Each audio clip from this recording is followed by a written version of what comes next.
अब देखिए, देखते हैं कि जो हम लोगों का कंट्री है, यहाँ पे डेमोक्रेटिक सेटअप तो है ही है। साउथ अफ्रीका की एक कहानी आपको बताते हैं, वहां से अपने आप आपको वहां की कंडीशन पता चलती है कि डेमोक्रेटिक सेटअप कैसा है वहां पर। तो अगर हम लोग शुरुआत करें, तो जैसे हम लोग कहते हैं कि elements of a democratic government, तो साउथ अफ्रीका में बहुत सारी सेवरल रेसेस होती हैं। यहाँ पे अलग तरह के लोग, काले लोग हैं, गोरे लोग हैं, रेड इंडियंस हैं जिनको कहा जाता है, या फिर और भी रेसेस हैं जो कि वहां पर पाई जाती हैं, कलर्ड रेसेस जिनको कहा जाता है। अब देखिए, जो कहानी है ये है माया, माया नाम की ये लड़की है, और ये माया नायडू के नाम से जानी जाती है, और उसकी ये मदर है। तो एक दिन क्या होता है, इस कहानी को हम लोग इसलिए समझ रहे हैं, ये समझने के लिए कि हाँ, डेमोक्रेटिक गवर्नमेंट किस तरह से रन कर रही है आपके दूसरी कंट्रीज में। तो ये जो आपके माया है, माया जो है आपके हाथ बटा रही थी अपने मदर का, और मदर सफाई कर रही थी। तो सफाई करते करते करते इन लोगों को जो है आपके एक तरह से काफी समय हो गया था, और माया के हाथ में एक स्क्रैप बुक लग जाती है। स्क्रैप बुक आप समझते हैं, जैसे हर जो है इंसान जो है अपने लिए कुछ ना कुछ जो है आपके एक तरह के स्क्रैप बुक पर आप लोग ने भी वर्क किया होगा, जैसे अपने फ्रेंड्स हैं और या फिर जो है अपने जो नियर बाई हैं उनके ऑटोग्राफ्स आप लेते हैं, या उनके जो है आपके चीजों को लिखते हैं। तो ये सारी चीजें जो भी आपके एक तरह से स्क्रैप बुक पर जो एक तरह से आपकी दोस्तों की आइडेंटिटी होती है उसमें, और दोस्त स्क्रैप बुक को भरते हैं। मान लीजिए कि कहीं अगर हम स्कूल से जो है आपके जा रहे हैं कॉलेज में, कॉलेज से अगर हम जा रहे हैं यूनिवर्सिटीज में, तो एक जगह से दूसरी जगह जब जाते हैं, माइग्रेट करते हैं, तो हम लोग क्या करते हैं, अपने फ्रेंड्स से बिछड़ते टाइम जो है स्क्रैप बुक जो है भरवा लेते हैं, जिससे कि हम लोग उनको याद उसमें ताजा रहे। तो उसको एक स्क्रैप बुक मिल जाती है, 11 साल की नायडू है, और ये जोहानिसबर्ग की बात है साउथ अफ्रीका में। तो इसको एक स्क्रैप बुक मिल जाती है, और उस स्क्रैप बुक में लिखा होता है हेक्टर पीटरसन को जो है आपके पुलिस ने शॉट कर दिया, पुलिस ने जो है आपके मार दिया। तो ये जो है आपके उसमें लिखा होता है। तो ये जो है आपके एक तरह से माया को बड़ा अजीब लगता है कि ये हेक्टर जो है पीटरसन कौन है। तो ये अपनी मां से पूछती है कि हेक्टर पीटरसन कौन है। तो साउथ अफ्रीका जो गवर्नमेंट है, पहले इसको समझ लीजिए कि साउथ अफ्रीका में क्या है। साउथ अफ्रीका में पहले क्या जो है आपके एक तरह से जो लोग वहां पर गवर्न करते थे, तो वहां की गवर्नमेंट अपार्थीड थी। अपार्थीड किसको कहा जाता है, जो रेसेस से अपने आप को सेपरेट करते हैं। तो वहां पर क्या होता था, वहां पर लोग जो थे आपके एक तरह से ब्लैक पीपल्स को लाइक नहीं करते थे, व्हाइट पीपल्स के हाथ में पूरी जो है आपके कंट्रोल था, और black peoples even white peoples के जो है आसपास के रीजन में भी उनके नहीं जाते थे जहां उन लोग रहते थे। तो गोरे लोग जहां पे रहते थे, जहां इंग्लिशमैन रहते थे, तो वहां पर इस तरह के जो है ब्लैक लोगों को बहुत ही जो है आपके एक तरह से डाउन ट्रोडन माना जाता था, और बहुत ही पिछड़ा माना जाता था, बैकवर्ड माना जाता था। इसलिए अपनी सोसाइटी में जो है आपके इंग्लिशमैन थे, वो इन लोगों को बियर नहीं करते थे। तो ये जो है आपके अपार्थीड लोग जो थे, वो उस टाइम जो है एक तरह से अपार्थीड इन्हीं को कहा जाता है, जो आपके रेसेस के बेसिस पर जो है आपके लोगों को सेपरेट करते हैं। तो अब वहां पर जो है आपके एक तरह से जब उनकी माँ, माया की माँ उसको बता रही थी कि कितना ज्यादा डिफरेंसेस है, इवन जो है आपके सेपरेट किया जाता है हॉस्पिटल्स और एम्बुलेंस भी। उसको वो माया चौंक रही थी, ये सब सारी चीजें सुन करके उसको पता नहीं था। तो उसकी माँ बता रही थी कि जो आपके एक तरह से इंग्लिशमैन है, व्हाइट पीपल है, उन्होंने अपने एम्बुलेंस अलग बना रखा है, अपने हॉस्पिटल्स अलग बना रखा है। ऐसी एम्बुलेंस है उनकी कि जो वेल इक्विप्ड रहती है, लेकिन काले जो है हम लोगों के लिए जो आपके एक तरह से जो एम्बुलेंस है वो वेल इक्विप्ड नहीं है। हॉस्पिटल्स भी हम लोगों के बहुत ही एक तरह से अच्छे नहीं हैं, वहां पर जो है आपके एक तरह से इक्विपमेंट्स नहीं है डॉक्टर्स के लिए, वहां पे मेडिसिन नहीं है, मेडिसिन की कमी है। जबकि आप जो है इंग्लिशमैन के हॉस्पिटल्स जाएंगे तो वहां पे वेल इक्विप्ड है, वो वहां पे सारे इक्विपमेंट्स भी हैं, वहां पे मेडिसिन भी मिलती हैं। तो ये आपके डिफरेंस जो है उनकी माँ बता रही थी। इवन ट्रेन, बस और बस स्टॉप भी अलग अलग हैं, ये भी बताया उनकी माँ ने। और उसके बाद एक चीज और बहुत इंपॉर्टेंट बताई जिसकी वजह से वो चौंकी चौकी क्या कि नॉन व्हाइट पर्सन जो है, नॉन व्हाइट मतलब ब्लैक वाले, ब्लैक हैं, रेड इंडियंस हैं, तो ये सब जितने लोग थे, तो ये क्या है, इन लोगों को राइट भी नहीं है वोट करने का वहां पे। इसका मतलब कि वहां पर कोई डिसीजन मेकिंग में जो है आपके ब्लैक पार्टिसिपेट नहीं करते। जैसे हमारे यहाँ डेमोक्रेसी है, तो डेमोक्रेसी में हर तरह के लोग पार्टिसिपेट करते हैं इंडिया की चीजों को डिसाइड करने में, तो डिसीजन मेकिंग में एक बहुत बड़ा जो है आपके पार्ट होता है, लेकिन वहां पे ब्लैक लोगों के पास राइट ही नहीं है वोट करने का।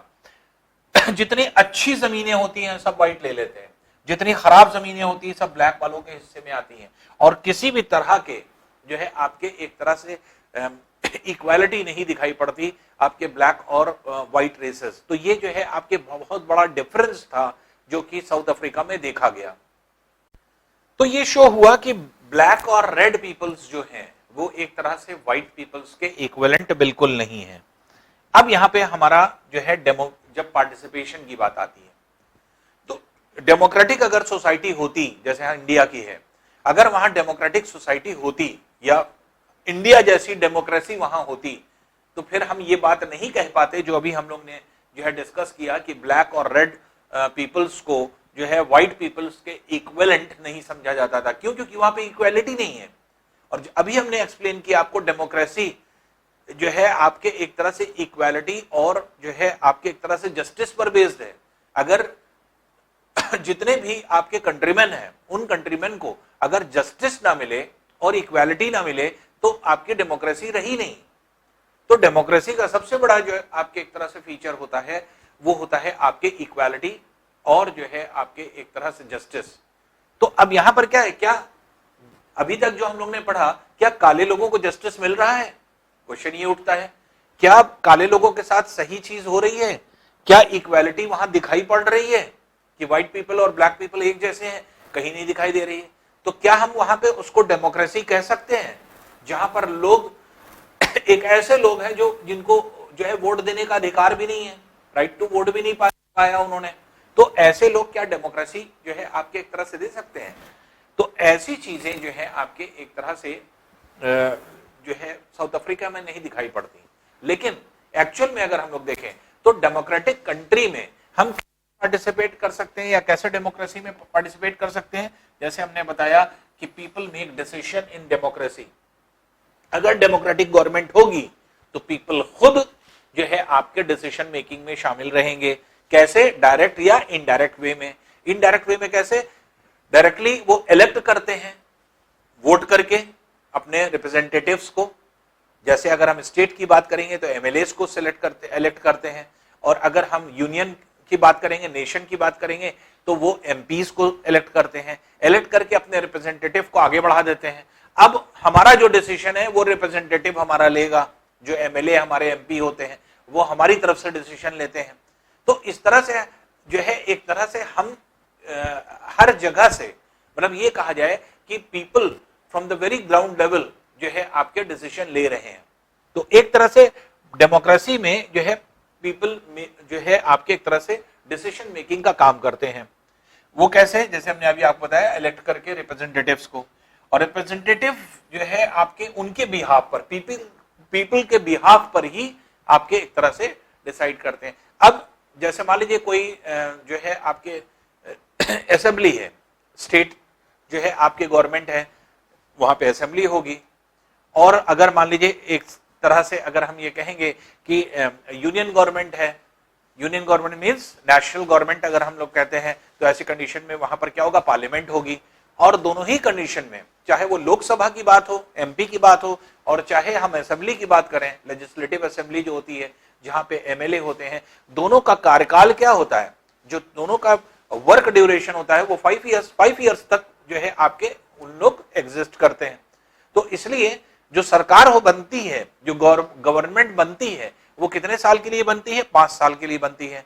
तो स्टेट लेवल का जो इलेक्शन होता है वो डिफरेंट होता है, और यूनियन लेवल का इलेक्शन जो है आपका डिफरेंट होता है, लेकिन दोनों का टेन्योर क्या है? 5 इयर्स। तो इस तरह से पार्टिसिपेशन डेमोक्रेटिक गवर्नमेंट में होना चाहिए।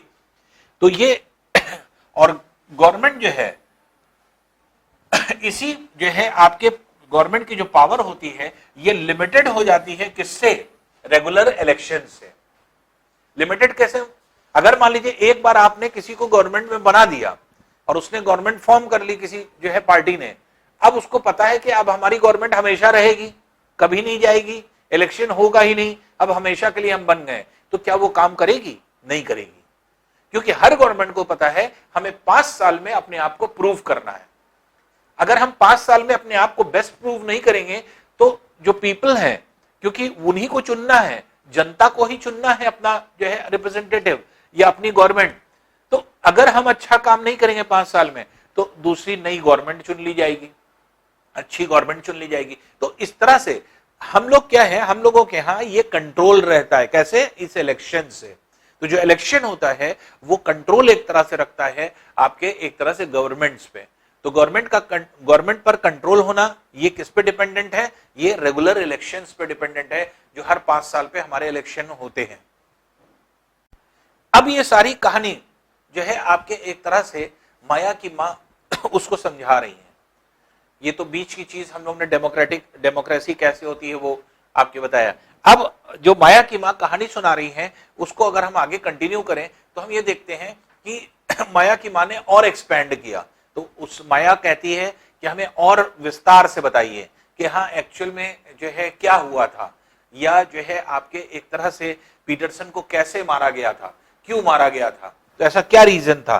तो देखिए स्टोरी क्या नरेट होती है। स्टोरी नरेट ये होती है, वो बताती है उनकी मां कि एक ब्लैक टाउनशिप थी। अभी हमने आपको बताया कि काले लोग अलग रहते थे, गोरे लोग अलग रहते थे। तो जहां काले लोग रहते थे वो एक टाउनशिप थी, उसे क्या कहा जाता था? South western township.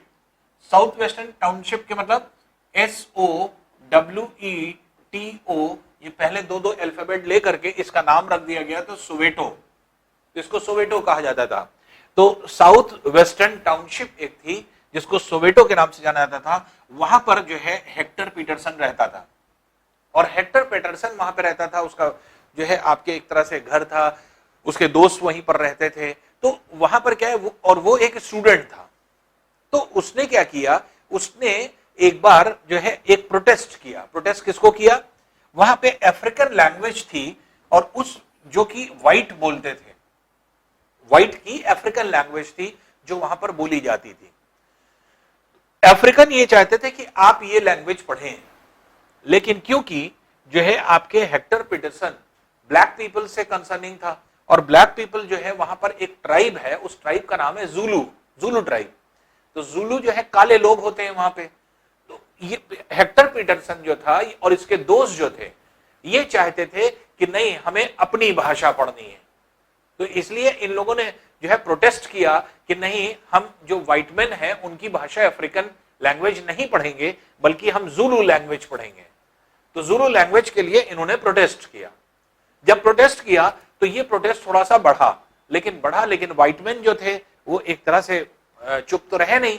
उन्होंने क्या किया, उन्होंने पुलिस को बुला करके उस पर लाठीचार्ज करा दिया। उसके बाद भी अगर उन लोग नहीं माने, प्रोटेस्ट कर रहे थे, तो प्रोटेस्ट जब बहुत ज्यादा बढ़ गया तो ऐसी कंडीशन में पुलिस ने क्या कर दिया, वहीं पर जो है उसको गोली मार दी। तो सिर्फ एक छोटी सी बात पर, क्योंकि वो अपने लैंग्वेज के लिए लड़ रहा था, कि वो चाह रहा था कि हमें जुलू लैंग्वेज सीखना है, जबकि वहां पर जो है आपके एक तरह से उसको जो है कहा जा रहा था कि अफ्रीकन लैंग्वेज को आपको पढ़ना पड़ेगा। तो सिर्फ इतनी सी बात पर उसको वहां पर जो है आपके शूट कर दिया गया। तो ये जो है आपके एक तरह से जो है बहुत मारा भी। उसको मारने के बाद जो है जब फिर भी नहीं माना, इनका प्रोटेस्ट नहीं खत्म हुआ, तो उसको जो है गोली मार दी गई। तो ये 16 जून 1976 की बात है। तो 16 जून 1976 को उसको गोली मारी गई थी। तो ये जो है आपके इस तरह की बहुत सारी घटनाएं हैं कि बहुत ज्यादा जो है एक्सप्लॉइट किया जाता था, शोषण किया जाता था, किसका? ब्लैक पर्सन्स का। तो साउथ अफ्रीका में भी, क्योंकि साउथ अफ्रीका क्या था, साउथ अफ्रीका भी एक कॉलोनी थी, किसकी? जो है ब्रिटिशर्स की। तो वहां पर भी ब्रिटिशर्स थे। जैसे इंडिया एक कॉलोनी थी ब्रिटिशर्स की, ब्रिटिश यहां पर आए और उन्होंने पूरा कब्जा कर लिया था, उसी तरह साउथ अफ्रीका भी एक कॉलोनी थी, किसकी? जो आपके एक तरह से वहां पर जो है ब्रिटिशर्स पहुंचे थे। तो ब्रिटिशर्स ही वहां पर रूल कर रहे थे, व्हाइट पर्सन वही थे। तो उन्होंने जो है ऐसे जितने लोग थे जो आपके एक तरह से उनके खिलाफ आवाज उठाते थे, उनको खत्म कर देते थे। उनका ये मकसद हुआ करता था। तो वही चीज जो है आपके ये चलती रही और ब्लैक और व्हाइट की लड़ाई हमेशा चलती रही।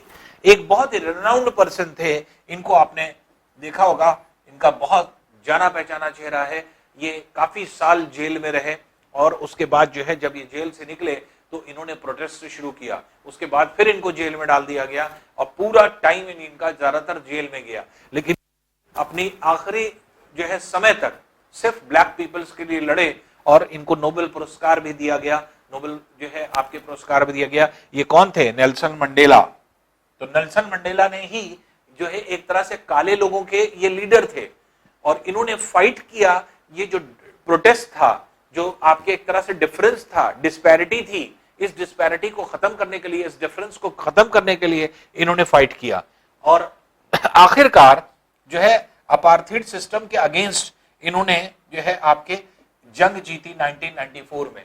और 1994 में राइट दिलाया ब्लैक पीपल्स को कि आपको और व्हाइट पीपल्स को बराबर का हक है, इक्वालिटी का हक है। इसके मतलब बाद में 1994 के बाद जो आपके साउथ अफ्रीका था उसे डेमोक्रेटिक कंट्री जो है आपके एक तरह से घोषित किया गया। तब जाकर के आपके एक तरह से जो पर्सन थे, जो एक तरह से ब्लैक पीपल्स थे, उनको भी अधिकार मिला जो है आपके हर काम करने का, तो उनके पास भी राइट्स आ गए। तो ये जो है आपके 1994 में जो है आपके पूरा चेंज आया। तो इसके पीछे पूरी तरह से कौन शामिल था? Nelson Mandela. तो नेल्सन मंडेला एक तरह से बहुत ही जो है आपके एक तरह से ड्रास्टिक लीडर थे और वर्ल्ड वाइड जो है आपके जाने जाते थे। अब देखिए, ये तो डेमोक्रेसी की कहानी थी जो कि साउथ अफ्रीका में चल रही थी। फिर वही बात आती है कि डेमोक्रेटिक गवर्नमेंट में जो है आपके एक तरह से, जैसे हम कहते हैं कि पीपल का जो है एक तरह से पार्टिसिपेशन होना चाहिए। तो किस किस तरह से हम पार्टिसिपेशन कर सकते हैं? तो बहुत सारे तरीके हैं जिससे हम पार्टिसिपेशन कर सकते हैं। जैसे वोट करके हमने अपने रिप्रेजेंटेटिव को चुना, तो ये आपके रिप्रेजेंटेटिव एमएलए और एमपी के फॉर्म में आपके बाहर गए, तो एक तरह से हमारा, अगर वो कोई डिसीजन ले रहे हैं इसका मतलब हम डिसीजन ले रहे हैं, तो ये एक तरीका हुआ। फिर तो इलेक्शंस हर 5 साल पे होते हैं और इस तरह से आप इसमें चुन सकते हैं। तो पार्टिसिपेशन जो है एक तरह से जब आप करते हैं तो किस तरह से किया आपने? मेनली जो है आपके एक तरह से अपने एमएलए या एमपी को चुन करके आगे बढ़ा दिया। अब एमएलए और एमपी का क्या काम होता है? एमएलए और एमपी जब असेंबली में एमएलए पहुंचता है या फिर पार्लियामेंट में, लोकसभा में जाकर के हम जो है एक तरह से हमारा एमपी बैठता है, तो वहां जाकर के ये क्या करते हैं? वहां जाकर के ये डिबेट करते हैं चीजों पर, कैसे जो है आपके हमारा जो एरिया है वो कैसे डेवलप होगा, किन किन चीजों की जरूरतें हैं वहां पर, फिर जो गवर्नमेंट की पॉलिसीज हैं वो कैसे अच्छी तरह से इंप्लीमेंट की जा सकती हैं। तो ये हमारा रिप्रेजेंटेटिव वहां लड़ रहा है। और दूसरी चीज, जो हमारे एरिया के लिए जो जरूरी चीजें हैं वो यही हमारे रिप्रेजेंटेटिव लेकर के आएंगे। तो हम लोगों की एक तरह से आस होती है, ये कह सकते हैं कि एमएलए और एमपी, तो एमएलए और एमपी जो है हमारा एरिया के रिप्रेजेंटेटिव होते हैं और एरिया को रिप्रेजेंट करते हैं। और इसी रिप्रेजेंटेशन की वजह से अगर देखा जाए तो होता क्या है कि जो है आपके एक तरह से एमपी और एमएलए भी बंधे होते हैं, क्योंकि अपने कॉन्स्टिट्यूएंसी में जिस जगह से जीतते हैं, जो प्लेस होती है जहां से कोई फाइट करता है उसको कॉन्स्टिट्यूएंसी उसकी कहा जाता है। तो चाहे एमएलए की कॉन्स्टिट्यूएंसी हो, चाहे एमपी की कॉन्स्टिट्यूएंसी हो, वहां से जो है आपके एक तरह से जो एमएलए और एमपी है वो उत्तरदायी है, आंसरेबल है टू द पीपल। क्यों? क्योंकि उन पीपल ने उसको चुना है, इसलिए वही आंसरेबल है। तो इनके थ्रू हम क्रिटिसाइज भी कर सकते हैं किसी भी पॉलिसीज को, किसी भी जो है आपके एक तरह से गवर्नमेंट की जितनी भी पॉलिसीज हैं उसको, अगर मान लीजिए कि हमें कोई अमेंडमेंट करना है और हमें कोई चीज नहीं सही लग रही है, तो ये क्या है, ये हम लोग एमएलए और एमपी से बात करके उनको जो है अपनी बातों को आगे बढ़ाने की जो है आपके एक तरह से गुजारिश कर सकते हैं उनसे कि हम लोग ऐसा चाहते हैं, अपने एरिया में ऐसा ऐसा हो जाए, या इस प्रोग्राम में ये अमेंडमेंट हो जाए और इस बात को आप असेंबली में रखिएगा या फिर जो है पार्लियामेंट में रखिएगा। तो ये क्या है? ये एक तरह से पार्टिसिपेशन है। तो ये हमारा पार्टिसिपेशन है जो थ्रू किसके हो रहा है? थ्रू एमपी या एमएलए हो रहा है। कहां पे? असेंबली या जो है आपके पार्लियामेंट में। तो ये एक तरह से पार्टिसिपेशन हो जाता है जो कि आपके होता है। जैसे फॉर एग्जांपल अगस्त 2005 में अगर देखा जाए तो अगस्त 2005 में इलेक्ट्रिसिटी बिल हाइक हो गई। इसका मतलब इलेक्ट्रिसिटी बिल में बहुत ज्यादा जो है आपके एक तरह से बढ़ोतरी कर दी गई, इंक्रीज कर दिया गया था। अब ये जब इंक्रीज कर दिया गया तो अब भाई पब्लिक के सामने, क्योंकि ये पब्लिक इंटरेस्ट में है, अब पब्लिक जो है अब देख रही है कि एकदम से किसी चीज को बढ़ा दिया गया। अभी 100 रुपया किसी चीज का रेट हो, एकदम से जो है 500 रुपया हो गया, तो ऐसा तो इतना इंक्रीज तो कभी कोई चीज होती नहीं है। तो उस टाइम सारे लोगों ने अपने जो है आपके एक तरह से अपने अधिकार को जानते हुए और इस चीज को मानते हुए कि हाँ इतना हाइक कैसे हो सकता है, इसके प्रोटेस्ट में आ गए। और इस प्रोटेस्ट को किसके थ्रू किया? एमएलए और एमपी के थ्रू किया। ये बात आपके असेंबली में भी रखी गई और पार्लियामेंट में भी रखी गई। जब असेंबली और पार्लियामेंट में गई तो ये बिल्कुल गलत चीज थी डिबेट में, जब वहां पर डिबेट हुई, क्योंकि कोई भी चीज जब जाती है असेंबली या पार्लियामेंट तो उस पर वहां पर डिबेट होती है। तो वहां पर एमएलएस डिबेट करते हैं असेंबली में और एमपीज डिबेट करते हैं लोकसभा में। तो डिबेट किस बात की होती है कि इसमें क्या चीज सही है, क्या चीज गलत, क्या रहना चाहिए, क्या चीज अमेंडमेंट क्या होना चाहिए। तो इस पर जब चर्चा हुई तो ये चीज समझ में आई कि नहीं ये गलत है, कि इतनी ज्यादा हाइक नहीं होना चाहिए। तो इसलिए सरकार को ऐसी कंडीशन में अपने प्राइस हाइक को वापस लेना पड़ा। तो इस तरह की चीज क्या शो करती है? ये शो करती है डेमोक्रेटिक सेट ऑफ गवर्नमेंट। तो डेमोक्रेटिक गवर्नमेंट इस तरह से शो हो रही है कि ये सारी पावर पीपल के हाथ में है, इंसान के हाथ में है, आदमियों के हाथ में है। और वजह यह है कि ये जो आपके पावर हम पीपल्स के हाथ में है, यही डेमोक्रेसी है कंट्री की। तो जो भी चीजें हैं हम मिल करके जो है आपके रूट लेवल से, ग्राउंड लेवल से हम लोग इसको जो है आपके एक तरह से कर सकते हैं। क्योंकि अगर हमारे रिप्रेजेंटेटिव हमारे काम को आगे नहीं बढ़ाएंगे, नहीं करेंगे, तो 5 साल बाद वो खुद पब्लिक के पास आएंगे जब वोट लेने, पब्लिक वोट उनको करेगी ही नहीं। क्यों? क्योंकि वो उनके काम को नहीं आगे बढ़ा रहे। जो हमारे काम को आगे बढ़ाएगा हम उसको जो है वोट देंगे। तो एमएलए और एमपी को भी पता होता है कि अगर हम अपनी कॉन्स्टिट्यूएंसी में वर्क नहीं करेंगे तो हमारा जो मेन मकसद है, मेन फंक्शन है हमारा, वो है कि कॉन्स्टिट्यूएंसी में वर्क करना। कॉन्स्टिट्यूएंसी में अगर वर्क नहीं करेंगे तो हमें पब्लिक लाइक नहीं करेगी, किसी दूसरे को रिप्रेजेंटेटिव को आगे बढ़ा देगी और नेक्स्ट टाइम जो है आपके एक तरह से हो सकता है कि हम असेंबली या जो है पार्लियामेंट के सदस्य ना बन पाए, मेंबर ना बन पाए। तो ये चीज सबके साथ होती है।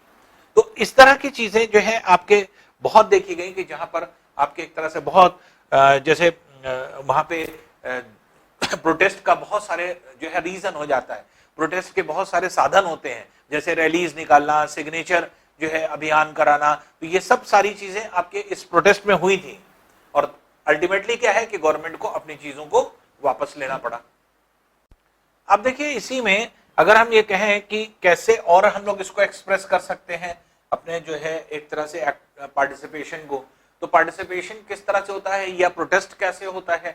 तो वो थ्रू धरनाज होता है, धरना किया जाता है, रैलीज की जाती है, स्ट्राइक किया जाता है, सिग्नेचर कैंपेन किया जाता है। तो ये सब क्या है? ये तरीके हैं अपनी बात को आगे बढ़ाने के। उसमें कहीं पर वायलेंस नहीं होना चाहिए, कहीं मारपीट तोड़ फोड़ नहीं होनी चाहिए। अगर हम कोई चीज अपनी सरकार से बात मनवाना चाहें तो हम वायलेंट हो जाएं, हम तोड़ फोड़ करने लगे, हम कहीं पर आग लगाने लगे, आगजनी करने लगे, तो ये नहीं है। हमारे यहाँ ये है, हमारे कॉन्स्टिट्यूशन में ये लिखा हुआ है कि आप अपने अधिकार के लिए सारी जो है आपकी जितनी चीजें हैं जो कि आपके साइलेंटली आप कर सकते हैं, विदाउट डिस्ट्रक्टिंग एनीथिंग, आप जितनी चीजें कर सकते हैं विदाउट वायलेंस, जितनी चीजें आप प्रोटेस्ट में कर सकते हैं वो आपका अधिकार है, आप करिए। चाहे आप प्रोटेस्ट कर रहे हो साइलेंटली कहीं बैठ करके, या फिर जो है धरना दे रहे हो, किसी रैली को निकाल रहे हो, कोई प्रोसेशन निकाल रहे हो, लेकिन ये सब क्या होगा? ये सब जो है कॉन्स्टिट्यूशन के अंदर ही होना चाहिए। हम लोग ऐसा कोई काम ना करें जिससे कि हम लॉस को अपने हाथ में ले लें। लॉस को अपने हाथ में लेने का मतलब हम लोग लॉस को ब्रेक ना कर दें, या वायलेंस जो मॉब हम लेकर के चले वो मॉब वायलेंट ना हो जाए, क्योंकि ऐसी कंडीशन में फिर आपके सिर्फ डिस्ट्रक्शन होता है और इस चीज को जो है लॉ हमारा जो है परमिट नहीं करता। तो इसलिए हम लोग के पास बहुत सारी चीजें हैं जो कि आपके रिप्रेजेंटेशन के होते हैं।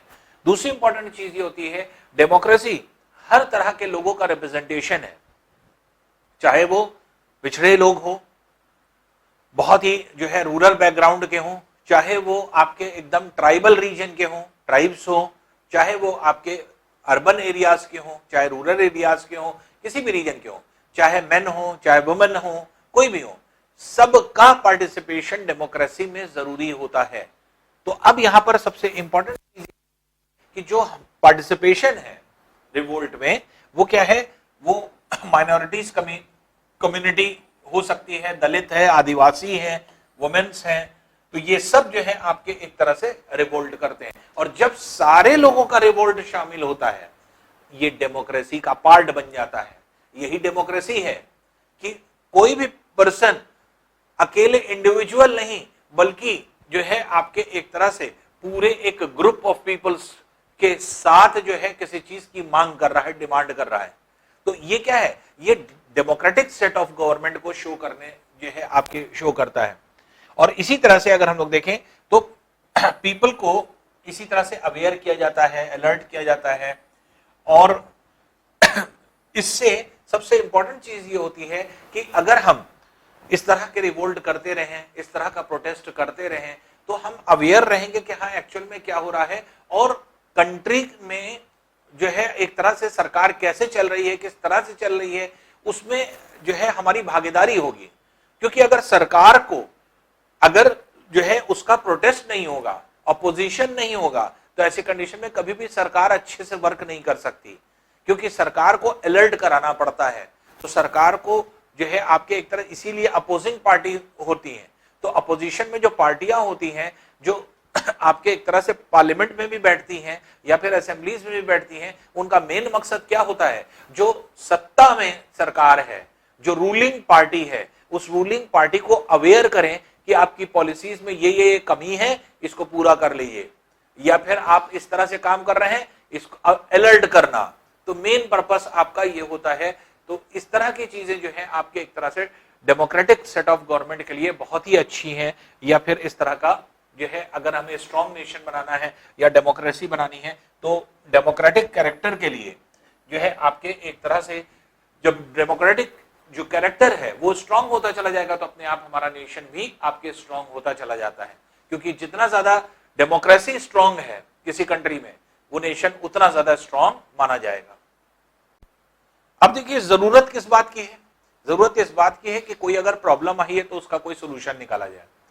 तो ये क्या है, नीड टू रिजॉल्व जो है आपके कॉन्फ्लिक्ट्स, जो भी कॉन्फ्लिक्ट्स होते हैं। अब जैसे माया की कहानी अभी हम लोग सुन रहे थे, तो माया की मदर ने माया को बताया कि हाँ वहां पर वायलेंस हुआ और जो है हेक्टर पीटरसन को जो है आपके एक तरह से इसलिए मार दिया गया क्योंकि वो प्रोटेस्ट कर रहा था कि हम अपनी लैंग्वेज जुलू को ही पढ़ेंगे, अफ्रीकन लैंग्वेज नहीं पढ़ेंगे। तो सिर्फ इतनी बात पर उसको शॉट कर दिया गया, शॉट डेड कर दिया गया और जो है गोली मार करके उसकी हत्या कर दी गई। तो ये जो आपके एक तरह से वायलेंस है, तो इस तरह की चीजों को जो है आपके एक तरह से एंड करना पड़ता है। और जितने भी इस तरह की प्रॉब्लम है उसको रिजॉल्व करना पड़ता है। तो इसके मतलब उसका सोल्यूशन ढूंढना पड़ता है और एक सोल्यूशन दिया जाता है। और ये नहीं कहा जा सकता कि कोई भी प्रोग्राम अगर चलाया जाएगा तो सबके लिए बेनिफिशियल है।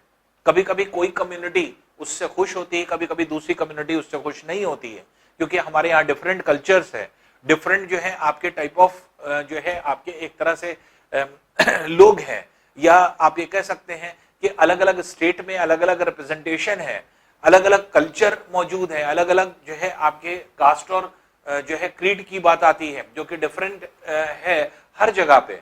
तो इसलिए इकोनॉमिकल जो है डिफरेंस भी है, सोशल डिफरेंस भी बहुत ज्यादा है, पॉलिटिकल डिफरेंस भी बहुत ज्यादा है। तो ऐसी कंडीशन में हम ढेर सारी कॉन्फ्लिक्ट्स होगी, तो कॉन्फ्लिक्ट होना ही होना है। लेकिन गवर्नमेंट का मेन जो है आपके पर्पस क्या होना चाहिए, गवर्नमेंट का मेन इश्यू होना चाहिए कि हम हर कॉन्फ्लिक्ट को जो है आपके दूर करें।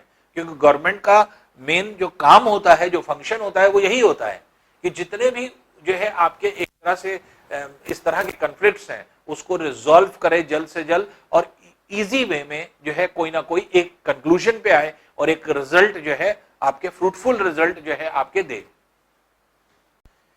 अब देखिए कॉन्फ्लिक्ट्स के ढेर सारे रीजन, जैसे अभी हमने आपको बताया डिफरेंट टाइप ऑफ कम्युनिटीज है, डिफरेंट टाइप ऑफ जो है कास्ट है, तो हर जगह पे ऊंच नीच चलती रहती है, अपर कास्ट लोअर कास्ट से लड़ता रहता है, या कभी कभी जैसे मान लीजिए फेस्टिवल्स होते हैं, उसमें प्रोसेशंस निकलते हैं, या फिर कोई जो है रिलीजियस प्रोसेशन निकल रहा है, तो रिलीजियस प्रोसेशन कभी कभी जो है एक तरह से कन्फ्लिक्ट का इश्यू हो जाता है।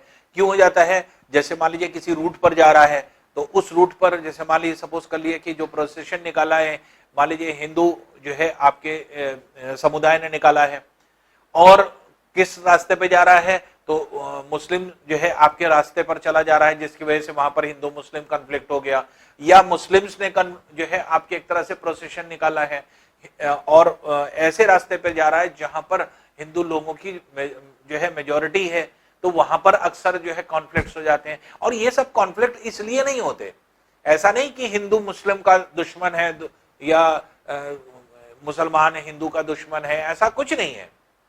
ये सब कॉन्फ्लिक्ट करने वाले लोग हर जगह मौजूद होते हैं। वजह ये होती है कि हम लोगों के यहां आज भी ज्यादातर जनसंख्या क्या है, वो अनपढ़ है, अनअवेयर है, अनएजुकेटेड है, अनअवेयर है चीजों से। उसके जो आपके सोचने का दायरा है वो बहुत सीमित है, बहुत लिमिटेड है, वो बहुत ज्यादा लिमिटेड वे में नहीं सोच सकते। तो अगर इस तरह के कभी कॉन्फ्लिक्ट आता है कि रूट को लेकर के क्या है, तो रूट डाइवर्शन भी किया जा सकता है, या फिर पुलिस क्या करती है, जैसे मान लीजिए कि अक्सर क्या हो जाता है, प्रोसेशन जा रहा है, किसी ने पत्थर फेंक दिया, ईटा फेंक दिया, तो पेल्टिंग ऑफ स्टोन जो है ये भी एक रीजन हो जाता है। तो यहां पर क्या है, यहां पर सारी रिस्पॉन्सिबिलिटी गवर्नमेंट की होती है, और गवर्नमेंट उसको बखूबी निभाती है। किसके थ्रू? पुलिस के थ्रू। क्या करते हैं ऐसे कंडीशन में? ऐसे कंडीशन में जैसे दो समुदाय की बात है, दोनों समुदाय को बुलाते हैं, उनके जो है आपके कुछ प्रोमिनेंट लोगों को बुला लेते हैं, जिनकी बातें लोग सुनते हैं, उनको बैठाल करके आपके एक डिबेट कराया, डिबेट करा करके एक जो है आपके एक तरह से कंक्लूजन पे पहुंचे कि भाई देखिए ये प्रोसेशन जा रहा है, शांतिपूर्वक इतने टाइम में निकल जाएगा, या तो उसका रूट चेंज करवा दिया जाए, या फिर उसी रूट से अगर जा रहा है तो आपके एक तरह से पुलिस प्रोटेक्शन दिया जाए, और इस तरह की कोई बात ना होने पाए।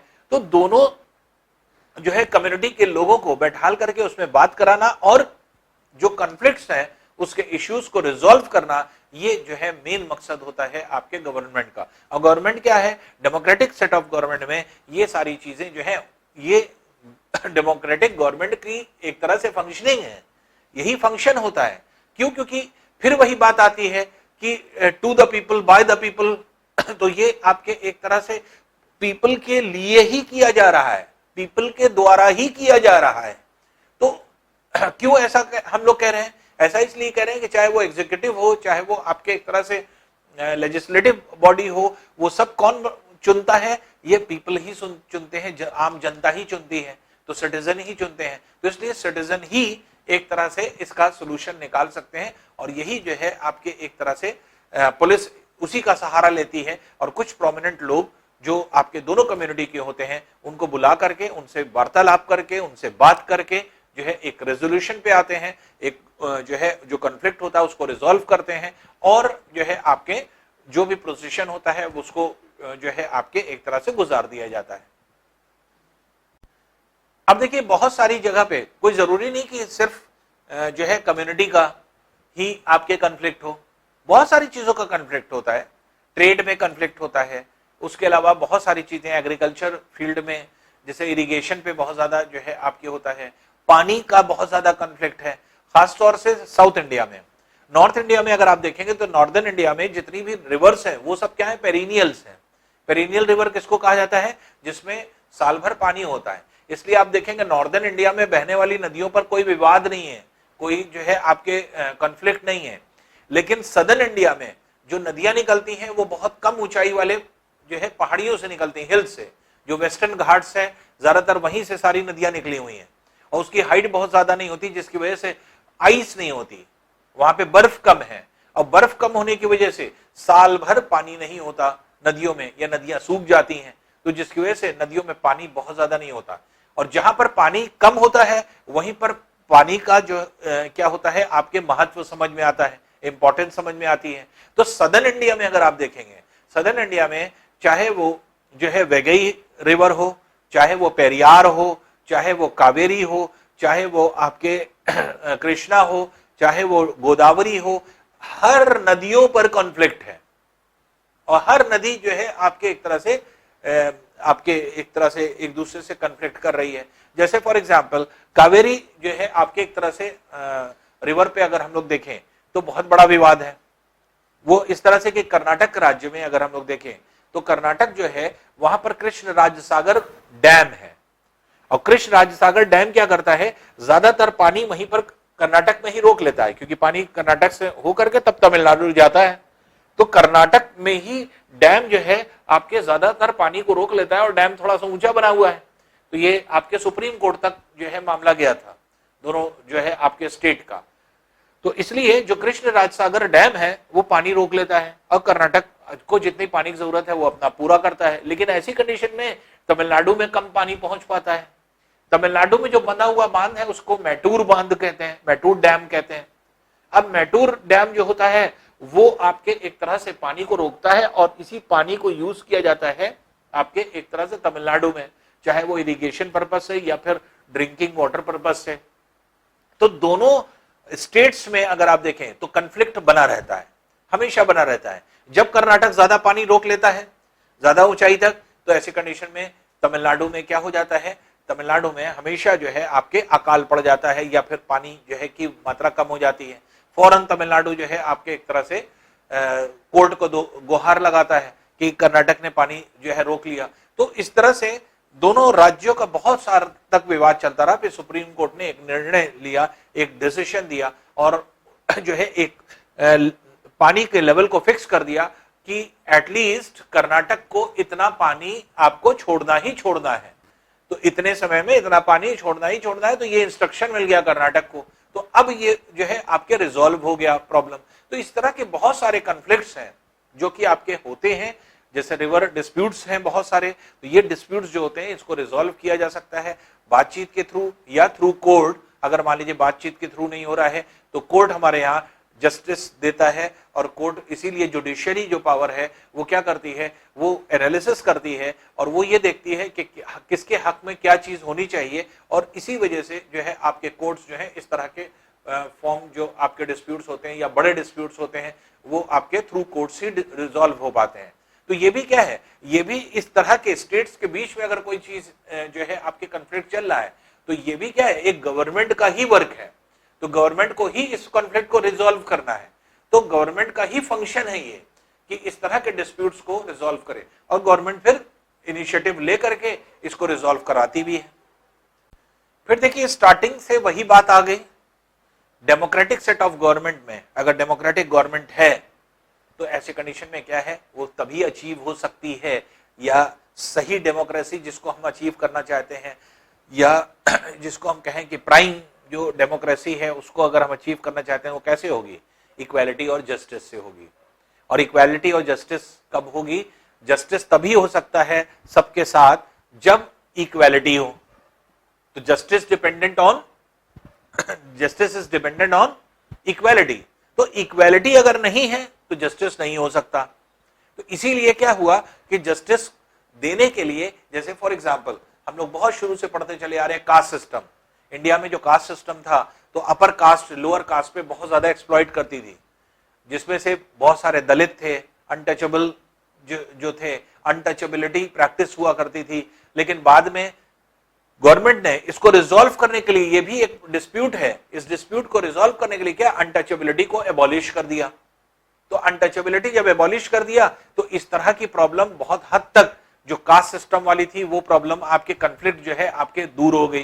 दूर क्यों हो गई, उसका रीजन क्या था, उसका रीजन यही था क्योंकि जो आपके एक तरह से जो आपके सिस्टम बना हुआ था वो ये सिस्टम बना हुआ था कि जो अपर कास्ट है उसके पास कुछ प्रिविलेजेस हैं, वो हमेशा बाय बर्थ उसके पास हैं कि वो जो है आपके जिस रीजन में रहेगा जो है आपके उस रीजन को इंटरफेयर नहीं कर सकता। आपके लोअर कास्ट के लोग जो है ये काम नहीं कर सकते, इवन जो है आपके एक तरह से प्रेयर ऑफर नहीं कर सकते, मंदिरों में नहीं जा सकते। तो इस तरह के बहुत सारे रेस्ट्रिक्शंस थे, इसलिए उसको जो है आपके रोका गया। फिर एजुकेशन नहीं मिलेगी, ऐसा भी होता था कि जो है आपके बहुत सारे ऐसे भी जगह पर देखा गया कि कुछ स्कूल्स ऐसे थे जो कि आपके एक तरह से हायर सोसाइटी के लोगों की वजह से जो है आपके चल रहे थे, या अपर कास्ट के लोग उसको चला रहे थे। तो वहां पर अगर लोअर कास्ट का कोई भी आ जाता था या दलित आ जाता था तो, या अनटचेबल आ जाता था, तो उसको उन लोग दूर कर देते थे या दूर बैठाते थे या स्कूल में लेते ही नहीं थे। तो एजुकेशन उनके लिए नहीं थी, डिनाइड थी। तो इस वजह से बहुत सारी चीजें ऐसी थी जो कि आपके एक तरह से ये डिफरेंस क्रिएट करती थी। इवन अनटचेबिलिटी में जो है आपके एजुकेशन के साथ साथ ट्रांसपोर्ट है, मेडिकल फैसिलिटी है, ये सब, और इवन प्रेयर करना, जैसे हमने आपको कहा टेंपल में जाना, ये सब पूरी तरह से बना था। तो इसीलिए डॉक्टर बी आर अम्बेडकर ने क्या किया, ये रियलाइज किया कि justice can only be achieved when people are treated equal. वही बात आ गई कि जस्टिस तभी अचीव की जा सकती है, न्याय तभी हो सकता है जब सबको इक्वली ट्रीट किया जाए। जब तक हम सबको इक्वल ट्रीट नहीं करेंगे तब तक न्याय कहां हो रहा है। तो इसका मतलब एक को अगर हम नजर में ऊपर रखें, एक को नीचे रखें, तब तो अन्याय हो गया, तब जो है आपके एक तरह से हम न्याय के साथ नहीं है। तो न्याय अगर करना है हमें, जस्टिस अगर हमें करना है, तो हमें क्या प्रिवेल करना पड़ेगा, हमें चारों तरफ इक्वालिटी को प्रिवेल करना पड़ेगा और इक्वालिटी लानी पड़ेगी। अब देखिए बहुत सारी चीजें इनइक्वालिटी को शो करती है और गवर्नमेंट ने इस चीज को रिकॉग्नाइज किया, जानने की कोशिश करी। जैसे अक्सर आप देखते हैं कि हम लोगों के यहाँ क्या होता है, या जो है रूरल बैकग्राउंड में तो पहले बहुत होता था, अब तो थोड़ा कम हो गया, लेकिन अभी भी होता है कि अगर कहीं पर बच्चा पैदा हो रहा है और मान लीजिए लड़की पैदा हो गई, तो आपके एक तरह से लोग खुशी नहीं मनाते, और लड़का पैदा हो रहा है तो आपकी खुशी मनाई जा रही है। इसके मतलब कि आज भी जो बॉय चाइल्ड है उसकी वैल्यू ज्यादा रखी जाती है और गर्ल चाइल्ड की वैल्यू हमेशा कम रखी जाती है। तो इस तरह से जो डिफरेंस है, ये डिफरेंस हमेशा के लिए बना हुआ है, और इसी चीज को जो है आपके एक तरह से दूर करने के लिए गवर्नमेंट को इनिशिएटिव्स लेना पड़ता है। इनिशिएटिव इस तरह से ले सकती है गवर्नमेंट कि पहली चीज तो ये चीजें, जैसे आपके एक तरह से इंस्ट्रक्शन कर दिया गया कि जैसे मान लीजिए बहुत सारे लोग अल्ट्रासाउंड के थ्रू डॉक्टर से पता कर लेते थे कि आपके एक तरह से बच्चा लड़का है या लड़की है। जो अगर मान लीजिए लड़की होती थी तो लड़की होने की वजह से जो है आपके एक तरह से वो बच्ची जन्म ही नहीं दे पाती थी, उस जो है आपके एक तरह से उसको मार दिया जाता था वूम में ही। तो इस तरह का क्राइम होने लगा, और ये सब क्राइम जो है आपके एक तरह से दूर करने के लिए फिर बहुत सारी जो है लॉज बनाए गए। गवर्नमेंट ने बहुत सारे लॉज बनाए कि आप जो है एक तरह से अगर इस तरह का कोई भी क्राइम करता हुआ पकड़ा गया, चाहे डॉक्टर हो और चाहे इवन पर्सन हो, दोनों को जो है आपके एक तरह से पेनल्टी होगी या फिर जेल होगी, या कुछ फैसिलिटीज दी गई। जब ये देखा गया कि गर्ल चाइल्ड के तरफ बहुत नहीं ध्यान दिया जा रहा है, तो गवर्नमेंट ने और पॉलिसीज चलाई। पॉलिसी ये चलाई कि गर्ल चाइल्ड जो है आपके एक तरह से बहुत जो है आपके नीची नजरों से देखी जाता है उसको, और उसके लिए कोई फैसिलिटी नहीं होती है, तो उसके घर उसको बोझ लोग समझते हैं। तो अगर बोझ समझ रहे हैं तो उसको अगर हम कुछ गवर्नमेंट की तरफ से कुछ इनिशिएटिव अगर हम ले लें, तो ऐसी कंडीशन में कुछ हद तक जो है आपके ये प्रॉब्लम सॉल्व हो जाएगी। जैसे बच्चियों के लिए, जैसे मान लीजिए कि आपके सरकार ने बहुत सारी स्कीम्स बनाई, जैसे आपके स्कूलिंग फ्री कर दी कि कोई भी लड़की होगी आपके स्कूलिंग के साथ साथ हायर स्टडी भी आपके फ्री कर सकती है। तो ये सरकार की तरफ से एक अच्छा इनिशिएटिव है। गवर्नमेंट इस तरह की पॉलिसीज को लाती है। फिर गवर्नमेंट इस तरह की भी पॉलिसी लाती है कि अगर कोई बच्ची है, लड़की है, तो उसकी शादी अगर होनी है तो शादी में उसको अलग से पैसा दिया जाता है उसकी शादी के लिए। तो एक तरह से जब ये सारी पॉलिसीज आ जाती हैं, गवर्नमेंट ये सब पॉलिसी लगाती है, तो ऐसी कंडीशन में फैमिली पर लड़की फिर बोझ की तरह नहीं देखी जाती। क्यों? क्योंकि उसको पता है कि हाँ सरकार हमारी हेल्प कर रही है इन चीजों में। तो बहुत सारी ऐसे गवर्नमेंट की पॉलिसीज होती हैं, या बहुत सारे जो है आपके एक तरह से चीजें होती हैं जो आपके एक तरह से लोगों के माइंड सेट को चेंज कर देती है, जो एक तरह से ये कहा जाए कि पूरे हर जगह जो चीजें प्रिवेल कर रही हैं उसमें चेंजेस आने लगते हैं। तो अगर गर्ल चाइल्ड को हम कुछ जो है आपके कवरेज दे दें, कुछ इंपॉर्टेंस दे दें, तो अपने आप वो चीजें होने लगेंगी। तो वही चीज जो है आपके जस्टिस के लिए किया गया। गर्ल्स की फीस जो है वेव कर दी गई या बहुत कम जो है फीस कर दी गई स्कूल और कॉलेजेस में। इवन जो है आपके हायर स्टडीज में भी फ्री ऑफ जो है आपके एक तरह से कर दिया गया है कुछ जगह पे कि हायर स्टडी भी जो है लड़कियां कर सकती। तो ये सब क्या है, ये इनिशिएटिव है। तो ये क्या है, किसी डेमोक्रेटिक कंट्री में डेमोक्रेसी को बनाने के लिए ये गवर्नमेंट के डिफरेंट स्टेप्स हैं, गवर्नमेंट के तरफ से लिए गए स्टेप्स होते हैं। और यही क्या कहलाता है, यही जो है आपके डेमोक्रेटिक गवर्नमेंट के जो है की एलिमेंट कहलाता है। की एलिमेंट क्यों कहा जा रहा है, क्योंकि एक्चुअल में जो गवर्नमेंट कर रही है, जो आपके जिसको उसकी फंक्शनिंग है, जो उसके काम है, वो क्या है, वो डेमोक्रेसी की तरफ जा रहे हैं, परफेक्ट डेमोक्रेसी की तरफ जाते हैं। तो हमने जैसे आपको कहा कि हम लोग डेमोक्रेटिक हैं, अगर हमने ऐसे कह दिया, और लेकिन डेमोक्रेसी हमें कहीं पर दिखाई नहीं पड़ रही है, हमें हर जगह इनजस्टिस दिखाई पड़ रही है, हमें हर जगह इनइक्वालिटी दिखाई पड़ रही है। तो अगर पूरे कंट्री में या हर जगह इनइक्वालिटी या इनजस्टिस प्रिवेल कर रही है, तो वहां पे हम कैसे कह सकते हैं कि वो डेमोक्रेटिक गवर्नमेंट है।